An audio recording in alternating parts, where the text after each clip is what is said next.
कभी कभी कॉमिक्स में सबसे इंटरेस्टिंग हीरोज वो नहीं जिनके पास गॉड लाइक पावर्स है। ना रेडियो एक्टिव स्पाइडर ने काटा होता है, ना कोई मैजिक होता है और ना कोई सुपर सोल्जर सीरम। बस एक आम इंसान जो अपने दिमाग, टेक्नोलॉजी, वेपन्स या ब्रूटल माइंडसेट यूज करके गॉड्स तक को आउटप्ले कर दे। और यही कैरेक्टर्स सबके फेवरेट बन जाते हैं क्योंकि तुम उनसे जल्दी कनेक्ट करते हो। तो आज बात करते हैं top favourite human super heroes की। तो चलो शुरू करते हैं। सबसे पहले आते हैं वो हीरोज जिनकी पावर उनकी बॉडी में नहीं बल्कि उनके टेक, गैजेट्स और जीनियस में छुपी होती है। तो फर्स्ट हीरो है फॉल्कन। सैम विल्सन एक परफेक्ट एग्जांपल है कि हीरो बनने के लिए you don't need super soldier serum. Sam के पास स्टीव जैसी एनहांस्ड स्ट्रेंथ नहीं है। उसकी बिगेस्ट स्ट्रेंथ है उसका फॉल्कन विंग सूट। ओरिजिनली ये सूट स्टार्क इंडस्ट्रीज प्रोटोटाइप था और बाद में वकांडन टेक्नोलॉजी से अपग्रेड हुआ। इसी सूट की वजह से सैम हवा में उड़ सकता है, एरियल कॉम्बैट कर सकता है और बैटलफील्ड को ऊपर से कंट्रोल कर सकता है। सैम विल्सन सिर्फ सूट की वजह से हीरो नहीं है, उसके पास मिलिट्री ट्रेनिंग है, hand to hand combat experience है और सबसे इंपॉर्टेंट लीडरशिप क्वालिटी। हमने ब्रेव न्यू वर्ल्ड में सैम को कैप्टन अमेरिका की लेगेसी कैरी करते हुए देखा था और वहां सबसे इंटरेस्टिंग चीज ये थी कि सैम स्टीव रोजर्स जैसा सुपर सोल्जर नहीं था। उसके पास सीरम नहीं था लेकिन उसके पास करेज था और यही फॉल्कन को स्पेशल बनाता है। सैम विल्सन प्रूव करता है कि कैप्टन अमेरिका बनने के लिए परफेक्ट बॉडी नहीं, सही माइंडसेट चाहिए। अगला हीरो है मिस्टर टेरिफिक। अब अगर टेक्नोलॉजी को प्योर जीनियस के साथ कंबाइन करना हो तो मिस्टर टेरिफिक को देखो। माइकल होल्ट को डीसी यूनिवर्स में अक्सर अर्थ के स्मार्टेस्ट ह्यूमंस में काउंट किया जाता है। कई वर्जन्स में उसे लेक्स लूथर और बैटमैन के बाद थर्ड स्मार्टेस्ट पर्सन भी कहा गया है। इस आदमी के पास 14 पीएचडी हैं और सबसे इंपॉर्टेंट उसके पास हैं उसके टी स्फीयर्स। ये टी स्फीयर्स सिंपल गैजेट्स नहीं है, ये ऑफेंस कर सकते हैं, डिफेंस कर सकते हैं, हैकिंग कर सकते हैं, कम्युनिकेशन हैंडल कर सकते हैं और बैटलफील्ड में उसे almost one man tactical command centre बना देते हैं। वो टेक सिर्फ यूज नहीं करता, वो खुद क्रिएट करता है। फॉल्कन की स्ट्रेंथ उसका सूट है लेकिन मिस्टर टेरिफिक की स्ट्रेंथ उसका दिमाग है जो ऐसे सूट्स और स्फीयर्स बना सकता है। वो प्लानर है, साइंटिस्ट है, एथलीट है और बैटलफील्ड एनालिस्ट भी है। अब आते हैं उन हीरोज पर जिनकी body control, movement, aim and weapons ही उनका रियल पावर सिस्टम है। ये लोग सिर्फ फाइट नहीं करते, ये फाइट को आर्ट बना देते हैं। तो बात करते हैं हॉकाई की, यानी क्लिंट बार्टन। लोग उसे बहुत इजीली अंडर एस्टिमेट कर देते हैं क्योंकि जब टीम में थॉर, हल्क और आयरन मैन जैसे लोग हों तो बो एंड एरो वाला आदमी सिंपल लग सकता है, लेकिन यही सबसे बड़ी गलती है। क्लिंट सिर्फ आर्चर नहीं है, वो सर्कस बैकग्राउंड से आया हुआ एक्रोबैटिक स्पेशलिस्ट है। उसे स्वॉर्ड्समैन और ट्रिक शॉट जैसे मेंटर्स ने ट्रेन किया था और इसी वजह से उसका एम नॉर्मल ह्यूमन लेवल से बहुत आगे चला गया। हॉकाई की खासियत ये नहीं कि वो बस एरो चला सकता है, उसकी खासियत ये है कि वो फ्लिप करते हुए, गिरते हुए, अपसाइड डाउन होते हुए भी परफेक्ट शॉट मार सकता है।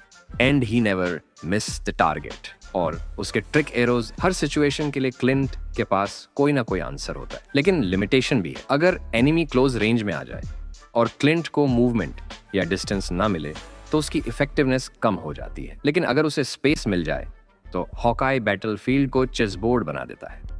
नेक्स्ट है नाइटविंग, बैट फैमिली का मेंबर। अगर बात एक्रोबैटिक्स को प्योर कॉम्बैट स्टाइल में बदलने की हो तो नाइटविंग से बेटर कोई नहीं। डिक ग्रेसन बचपन से फ्लाइंग ग्रेसन्स का हिस्सा था, मतलब एक्रोबैटिक्स उसके लिए आम बात थी। फिर बैटमैन ने उसे ट्रेन किया और यही combination circus movement plus training उसे नाइटविंग बनाता है। नाइटविंग बैटमैन जैसा हैवी फाइटर नहीं है। बैटमैन जब फाइट करता है तो वो सामने वाले के दिमाग में फियर डाल देता है, लेकिन नाइटविंग फाइट नहीं करता, वो फाइट को फ्लो में बदल देता है।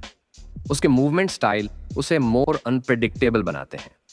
वो एनिमी की स्ट्रेंथ को उन्हीं के अगेंस्ट टर्न करता है। नाइटविंग की फाइट सिंपल मूवमेंट्स पर नहीं रहती, वो फाइट को 3 डायमेंशनल बना देता है। नॉर्मल फाइटर सोच रहा होता है कि अटैक लेफ्ट से आएगा या राइट से, और डिक पहले ही ऊपर से फ्लिप मारकर उसके पीछे लैंड कर चुका होता है। वो प्रूफ है कि अगर बॉडी कंट्रोल परफेक्ट हो तो मूवमेंट भी वेपन बन सकता है। फ्रैंक कैसल यानी Punisher, no powers, no mercy, no second chances. Frank Castle का पूरा कैरेक्टर एक सिंपल लेकिन टेरिफाइंग आइडिया पर बिल्ट है। अगर सिस्टम क्रिमिनल्स को रोक नहीं सकता तो वो खुद रोक देगा। उसके पास मरीन फोर्स की ट्रेनिंग है, वेपन्स के नॉलेज का भंडार है, explosives, fire arms, close combat, सब कुछ। द अमेजिंग स्पाइडरमैन इश्यू 129 में उसकी फर्स्ट अपीयरेंस हुई थी, लेकिन लेटर स्टोरीज ने उसे मार्वल के सबसे ब्रूटल ह्यूमंस में बदल दिया। वो सिर्फ क्रिमिनल्स से फाइट नहीं करता, वो उन्हें मेंटली एंड फिजिकली टॉर्चर करता है। पनिशर की स्ट्रेंथ उसकी ह्यूमैनिटी नहीं, बल्कि कभी कभी उसकी मिसिंग मर्सी है। बाकी हीरोज रिडेम्पशन ढूंढते हैं, फ्रैंक कैसल बॉडी काउंट ढूंढता है। अब आते हैं डेयर डेविल पर, जो बचपन में केमिकल आंखों में जाने के बाद ब्लाइंड हो गया, मगर उसके बाकी सेंसेस एनहेंस्ड हो गए। मैट मर्डॉक का radar sense technically superpower जैसा फील देता है, लेकिन अगर हम सिर्फ उसकी martial arts training and physical conditioning देखें तो भी मैट मार्वल के most dangerous hand to hand fighters में आता है। मैट को स्टिक ने ट्रेन किया, उसकी fighting style counters, pain tolerance और अपोनेंट की स्ट्रेंथ को उसी के अगेंस्ट यूज करने पर बेस्ड है। और साथ ही वो एक गुड लॉयर है जो लोगों की हार्ट बीट सुनकर झूठ पकड़ता है। मैट की असली स्ट्रेंथ उसका पेन टॉलरेंस है।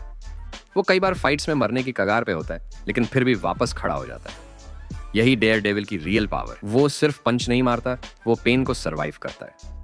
डेयर डेविल दिखाता है कि कभी कभी सबसे डेंजरस फाइटर वो होता है जो टूट चुका है लेकिन रुकता नहीं। अब अगर गवर्नमेंट वेपन की बात करनी हो तो ब्लैक विडो यानी नताशा रोमानॉफ टॉप टियर है। रेड रूम ने नताशा को सिर्फ फाइट करना नहीं सिखाया, बल्कि उसे एक डेडली असैसिन और स्पाई बनाया। नताशा ने 30 से ज्यादा मार्शल आर्ट्स स्टाइल्स मास्टर किए हैं। वो क्लोज रेंज में one of the most dangerous human heroes में आती है। Fire arms, knives, disguise, infiltration, psychological manipulation, Natasha हर लेयर पर ऑन परेड करती है। बैकअप हो या ना हो, इंफॉर्मेशन इनकम्प्लीट हो, एनिमी अनप्रेडिक्टेबल हो, नताशा फिर भी सिचुएशन को अपने हिसाब से एडजस्ट कर लेती है। नेक्स्ट है मून नाइट यानी मार्क स्पेक्टर, एक former marine, CIA operative, mercenary. Mark Spector का मोस्ट इंटरेस्टिंग पार्ट सिर्फ उसकी फाइटिंग स्किल नहीं है, उसका फ्रैक्चर्ड माइंड और उसकी स्प्लिट पर्सनैलिटीज उसे और ज्यादा अनप्रेडिक्टेबल बनाती हैं। Steven Grant, Jake Lockley and Mark Spector, 3 identities, 3 approaches. Steven Grant high society and resources handle करता है, Jake Lockley street level information gather करता है, और मार्क स्पेक्टर वो वॉरियर है जो वायलेंट एग्जीक्यूशन करता है। एनिमी प्रेडिक्ट ही नहीं कर पाता कि सामने कौन रिएक्ट करेगा, मार्क्स, स्टीवन या जेक। मून नाइट पेन अब्सॉर्ब करता है, डैमेज टैंक करता है और इंटिमिडेशन को कॉम्बैट स्ट्रैटेजी बना देता है। मून नाइट इस लिस्ट में इसलिए है क्योंकि वो दिखाता है कि ब्रोकन माइंड भी बैटलफील्ड पर डेंजरस स्ट्रैटेजी बन सकता है। नेक्स्ट हीरो है Tony Stark, the Iron Man, Marvel के one of the smartest humans में से एक, जिसके पास गजब के हाईटेक आर्मर्स हैं, लेकिन उसका सूट उसकी असली पावर नहीं है। उसकी असली पावर उसका दिमाग है, जो बैटलफील्ड को प्लेग्राउंड में कन्वर्ट कर सकता है। टोनी विदाउट सूट भी एक जीनियस, बिलियनियर, फिलैंथ्रोपिस्ट और प्लेबॉय है। टोनी ने अपना फर्स्ट आर्मर एक केव में स्क्रैप्स से बनाया था और फिर उसी आर्मर को इवॉल्व करते करते ऐसे लेवल तक ले गया जहां वो गॉड्स, एलियंस और कॉस्मिक थ्रेड्स को चैलेंज कर सके। डिफरेंस ये है कि टोनी सिर्फ सूट पहनता नहीं है, टोनी सूट बनाता है, रीडिजाइन करता है और थ्रेट के हिसाब से नया सॉल्यूशन इन्वेंट करता है। वो जीनियस है लेकिन परफेक्ट नहीं।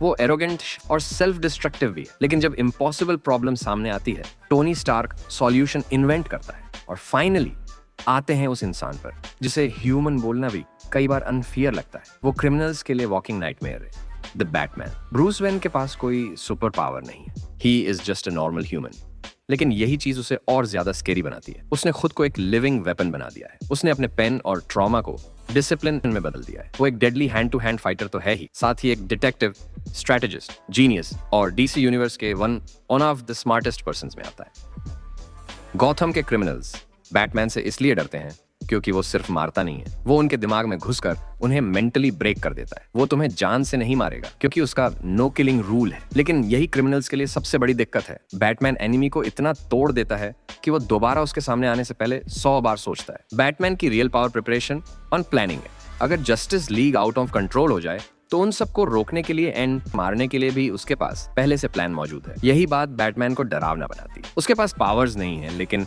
उसके पास ऐसा माइंडसेट है जो गॉड्स तक को चैलेंज कर सकता है। वो बैटमैन रहता है। तो ये थे मेरे टॉप 10 फेवरेट जो प्रूव करते हैं कि सुपर पावर्स ना होने का मतलब वीक होना नहीं होता। किसी के पास विंग्स है, किसी के पास बो है, किसी के पास ट्रेनिंग है, किसी के पास डार्कनेस है और किसी के पास ऐसा दिमाग है जो गॉड्स तक को चैलेंज कर सकता है। इन कैरेक्टर्स की ब्यूटी यही है। ये हमें रिमाइंड कराते हैं कि हीरो बनने के लिए आसमान से गिरना जरूरी नहीं, कभी कभी जमीन पे टूटना, फिर खुद को ट्रेन करना, फिर वापस खड़ा होना, यही असली सुपर पावर होती है। तो कमेंट में बताओ तुम्हारा इनमें से कौन सा फेवरेट कैरेक्टर्स है, कमेंट्स में बताना। वीडियो पसंद आई तो लाइक करो। मिलता हूँ नेक्स्ट वीडियो में।